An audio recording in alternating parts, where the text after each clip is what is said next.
The long-lost word Terran is spoken for the first time in centuries, igniting shock across the galaxy. A high-ranking alien council debates the sudden appearance of this ancient human race, long believed to be extinct, and the implications of their unexpected return. The council chamber was cold, as it always was. No one ever truly understood why the architects of the galaxy's most powerful empire had insisted on the temperature. Perhaps it was a subtle power play, a constant reminder that the galaxy's ruling class had no need for comfort-only control. Counselors were seated in their obsidian thrones, their eyes glinting with artificial intelligence far beyond the capabilities of any species in the galaxy. They had seen wars, revolutions, and civilizations fall, but one thing had remained constant. There was no threat to their reign. No one dared challenge their might. And so, when the ancient signal blipped across the system's receptors, they didn't panic. At first, they laughed. Who's sending a distress signal in the Terran tongue? One of the counselors jeered, the word Terran rolling off his tongue as if it was an ancient joke no one bothered to explain any more. Another counselor, his skin glinting with silver, leaned in closer, squinting at the projection. The map, spread across the chamber, detailing the path of the mysterious signal and anomaly in the vast emptiness of space. The last time the term Terran had been used, humanity was nothing more than a legend. The laughter died down. Impossible. One of the younger counselors whispered. The Terrans vanished centuries ago, wiped out in the Great Purge. No one survives on that hellhole anymore. The leader of the council, a being draped in shadow with eyes that gleamed like dying stars, shifted. The chamber fell into a heavy silence, the kind that warned of impending dread. This was no ordinary signal. The Terrans, thought extinct, had sent it. And it wasn't a plea for help, it was a warning. The leader leaned forward, his voice cold, yet carrying an unspoken urgency. Activate the archives. I want every record, every scrap of information on the Terrans. If what I think is happening is true, we need to act before it's too late. Across the chamber, screens flickered to life, showing cryptic records of humanity's last known battle, a planet surrounded by ashes, its once proud cities reduced to ruin. The Terrans had been brutal, relentless in their simplicity. The galaxy had underestimated their will to survive. This is no ordinary distress call, said the council leader, his voice rising in disbelief. This is a declaration. They are not dead. They are still out there. And they have learned far too much. As the council began to debate whether to prepare their fleet for an immediate response, one of the screens shifted. The image blurred and then focused sharply, showing a ship unlike any seen before, a sleek black vessel emerging from a deep space anomaly. Its design was simple, raw even, yet its power resonated with an unmistakable ferocity. They thought. It was mercy. It wasn't.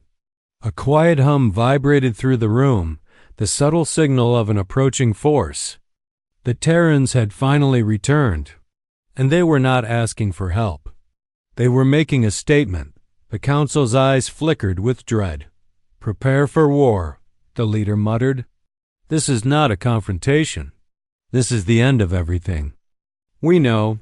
The council chamber hummed with tension, its air thick with the gravity of what had just been discovered. For centuries, the word Terran had been a relic of myth, a faint whisper from the deepest corners of galactic history.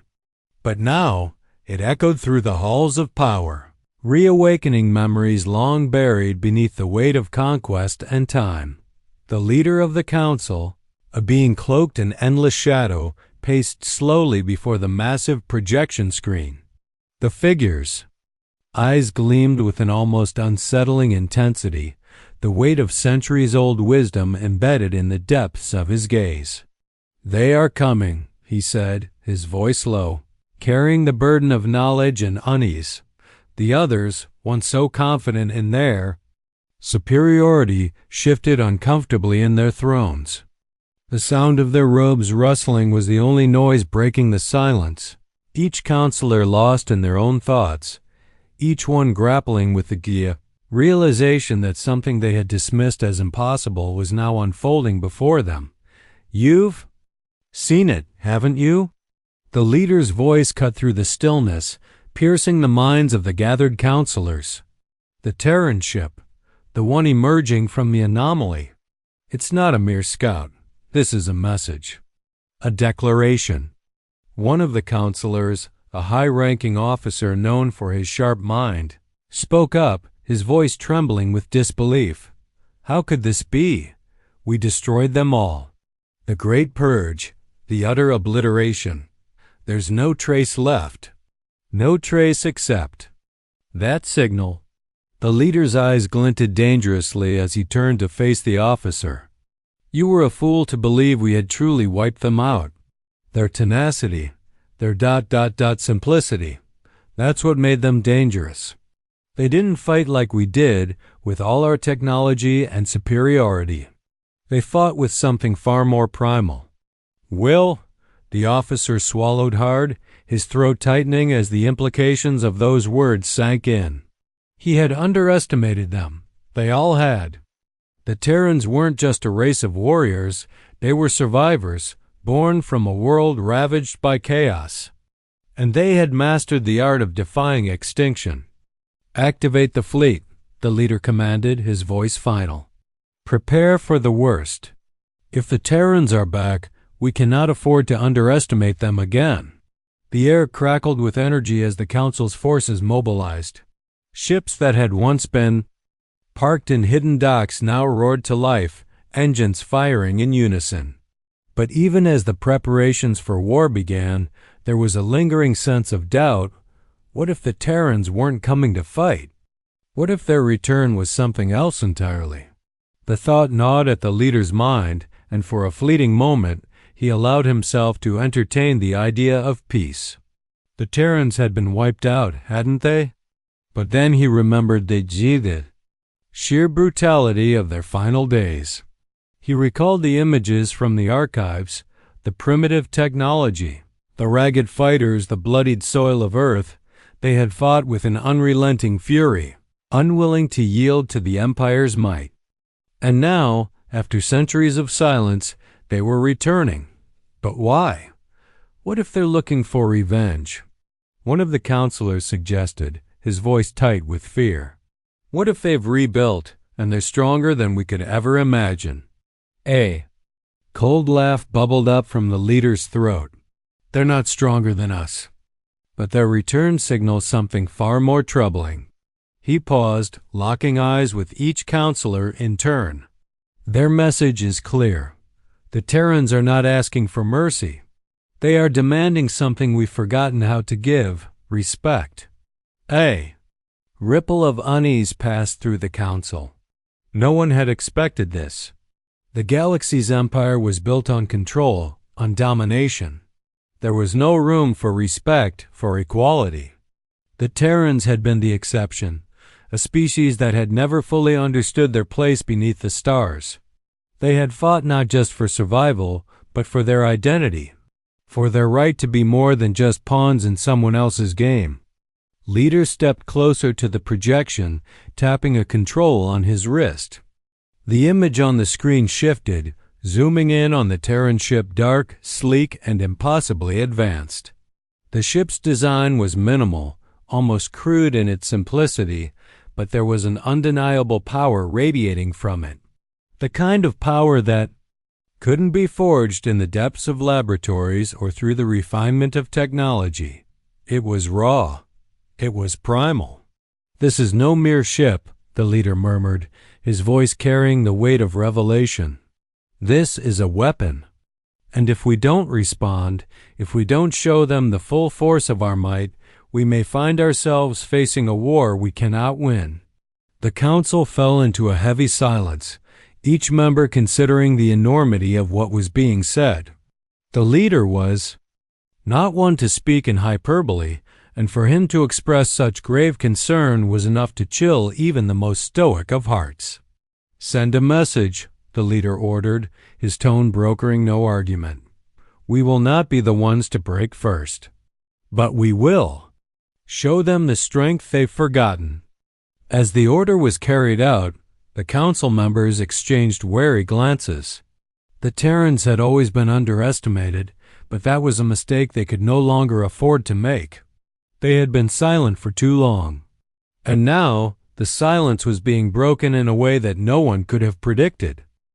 From the depths of space, the Terran ship continued its journey faster, bolder, more determined than ever before. It was no longer a symbol of extinction. It was a symbol of something far more terrifying. It was a symbol of return, and it was only a matter of time before the galaxy learned the true cost of underestimating humanity. In the darkness of space, where no one could hear them, the Terrans had been reborn. And they were about to rewrite the rules of the galaxy. The air in the council chamber was electric with anticipation, the tension palpable, like the static charge before a storm. The Terrans had sent their signal, and the galaxy trembled. Every council member now sat with a mixture of disbelief and cold calculation, their eyes fixed on the projection screen in front of them. It was as if the universe had shifted. What had once seemed impossible now felt dangerously real. The leader's fingers hovered over the holographic controls, the data streaming across the screen too vast to process in a single glance.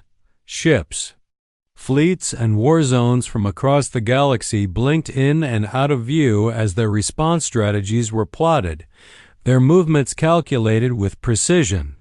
Every angle was covered, every variable considered, but there was one thing no one had prepared for: the raw simplicity of humanity's return. "We underestimated them once," the leader muttered under his breath, the words cutting through the tension. His voice carried a weight of regret, the heavy realization that the Terrans had always been underestimated by those who should have known better. He had once believed humanity's primitive technology would be their downfall. But now, looking at the unreadable data, he saw something entirely different. The Terrans were not just survivors, they were a force, one that could not be easily erased. "We thought we wiped them out," one of the counselors, a younger member, said shakily. "Their colonies were destroyed, their ships eradicated. But now, they're back with something we don't understand." The leader's lips curled into a grim smile. "That's the mistake we made. We thought they were like us. We thought they would fall into line, like every other species we've conquered. But the Terrans," he paused, letting the weight of his words sink in. "The Terrans were never meant to fit in. They always fought for something bigger. And that's why they're still here." His words sent a shiver through the council. They had all felt it, the unease creeping in like a shadow over their every decision. The Terrans weren't just another rebellion to crush. They were something far more insidious. They represented a fracture in the galaxy's order, something that had been simmering beneath the surface for centuries.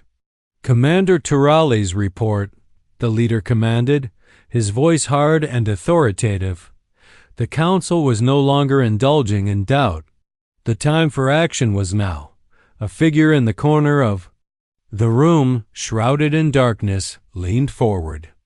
Commander Turales, a cold and calculating officer who had risen through the ranks by mastering the art of war, activated a series of displays.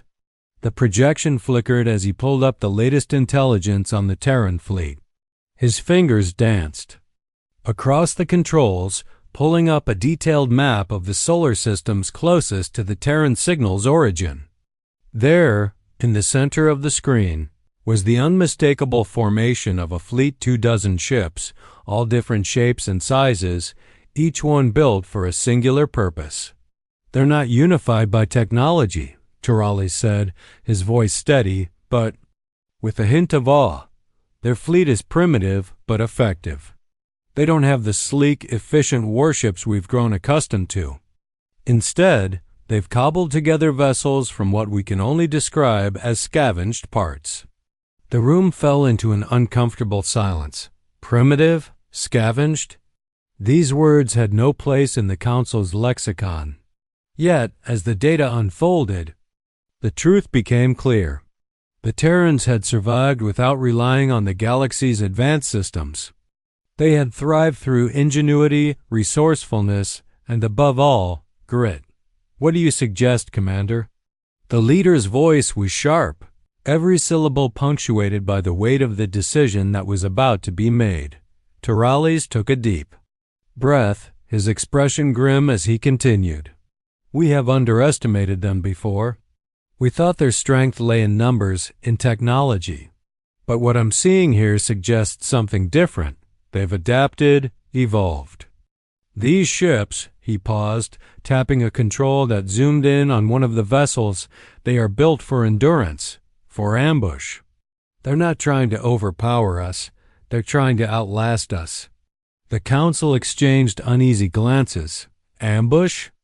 One of the members asked, his voice a mix of confusion and growing dread.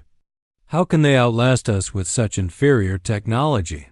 That's the problem, Terrales replied coldly. The Terrans have learned to fight in ways we can't predict. Their technology might be inferior in terms of firepower, but they have something. We don't. They understand their environment. They know how to exploit weaknesses. If we try to engage them on their terms, we will fall into their traps. The leader's gaze hardened. What do you propose, Commander? Terrales' eyes darkened. As he looked at the screen, his mind already racing through the options. We adapt. We take this fight to them on their terms. We disrupt their strategy before they can implement it. We can't afford a direct confrontation, not yet.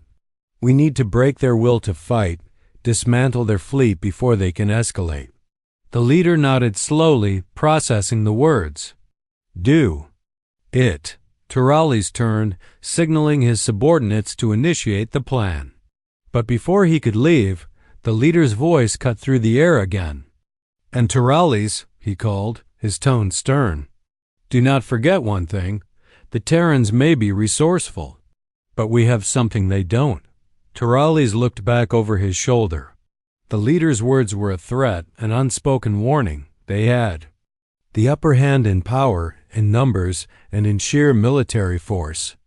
The Terrans may have returned, but the Empire's strength was still unmatched. Terrales stood straighter, his gaze narrowing. Understood, my lord. The council watched as the commander exited the room, his footsteps echoing in the silence. And, as the final preparations were set in motion, one thing became painfully clear. The galaxy had never anticipated what was coming. The Terrans were no longer the forgotten ones. They had returned with fire in their eyes and nothing in the galaxy could extinguish it. The Empire had no idea what it was about to face, but it was about to learn. The Terrans were back, and this time they were ready to rewrite the rules.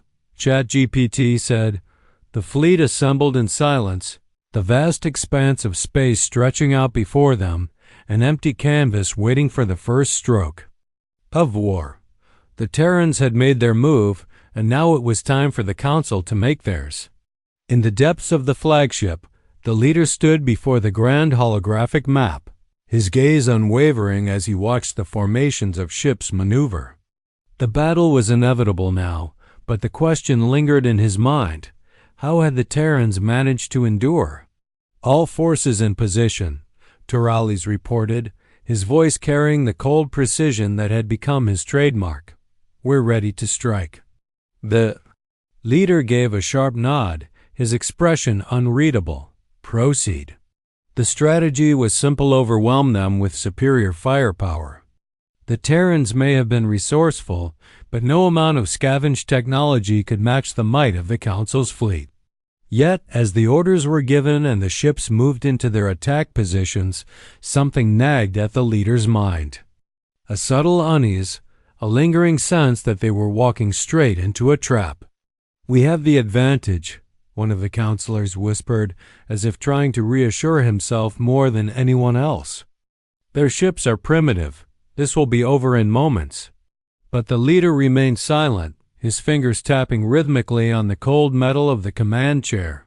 His mind was elsewhere, replaying the Terran ships he had seen earlier. The way they moved, the way they didn't conform to expectations.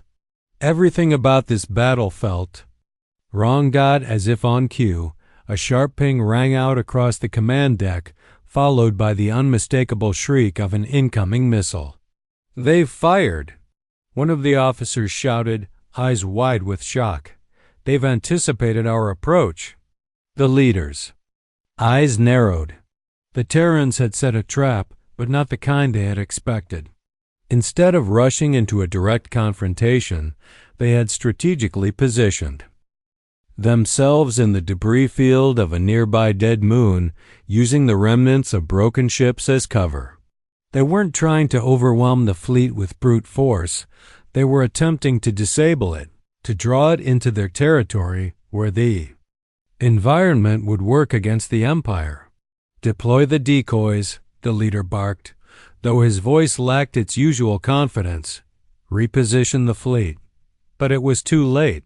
The Terrans' ambush had already begun. A wave of missiles far more advanced than their technology should have allowed rained down upon the fleet, hitting their blind spots with devastating accuracy. One by one, the ships began to falter, their shields buckling under the pressure.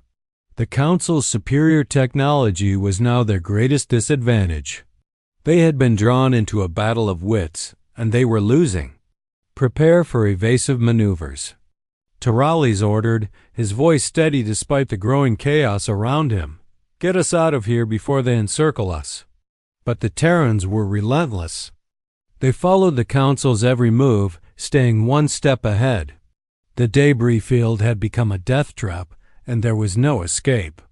The Terrans knew the area too well, their ships darting between wrecks like predators stalking their prey. "Retreat!" Another officer cried out in desperation. "We need to pull back." The words died in his throat as a massive explosion tore through the flagship's hull, sending shockwaves through the command deck. The lights flickered, alarms blared, and the entire room was plunged into chaos.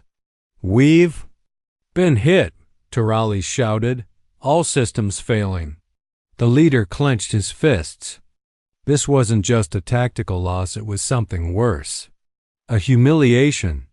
The Terrans had not just come back to fight, they had come back to prove something. They had come to remind the galaxy that they were not forgotten, that they would not be erased. "They thought it was mercy," the leader muttered, his voice filled with a grim realization. It wasn't. Another explosion rocked the ship. This time it was personal. The Terrans weren't just attacking a fleet. They were targeting the Council itself, dismantling their sense of invincibility piece by piece. "Commander," the leader turned to Terrales, his eyes sharp. "Do we have a chance to win this?" Terrales looked back, his face drawn with the weight of the situation. "We can still fight back, but it will take time. We need to reorganize. We need to pull back But the leader cut him off. "There's no time." He stood, his gaze sweeping over the broken fleet, the once proud vessels now crumbling under the weight of their own arrogance. The Terrans had known this would happen. They had known that the Empire would underestimate them once again, and they had been waiting. The Council had never stood a chance. "We lost," the leader said, his voice empty of triumph, his gaze never leaving the wreckage on the screen. "And they didn't even have to destroy us. They just had to remind us who they are." The final blow came swiftly. The Terrans launched a final volley of missiles, targeting the central command hub. With a deafening roar, the flagship split in half, its burning wreckage scattering across space like dying stars. The fleet was shattered. Silence fell over the chamber as the last of the fleet's signals flickered out, leaving nothing but the emptiness of space behind. The leader stood motionless, his expression a mixture of disbelief and reluctant admiration. "They won't stop," Terali said quietly, his voice distant. "Not until they've made their point. The galaxy will never be the same." The leader nodded, his eyes locked on the cold void outside. The Terrans had returned, and they had done more than destroy the Council. They had rekindled something even more dangerous, the will of a species that had been underestimated for far too long. And now the galaxy would remember them. The Terrans were no longer just a forgotten race, they were a force to be reckoned with. And the Empire had learned, too late, that underestimating humanity was a mistake that came with a price. The leader's last words hung in the air, an echo in the empty chamber. "This is only the beginning."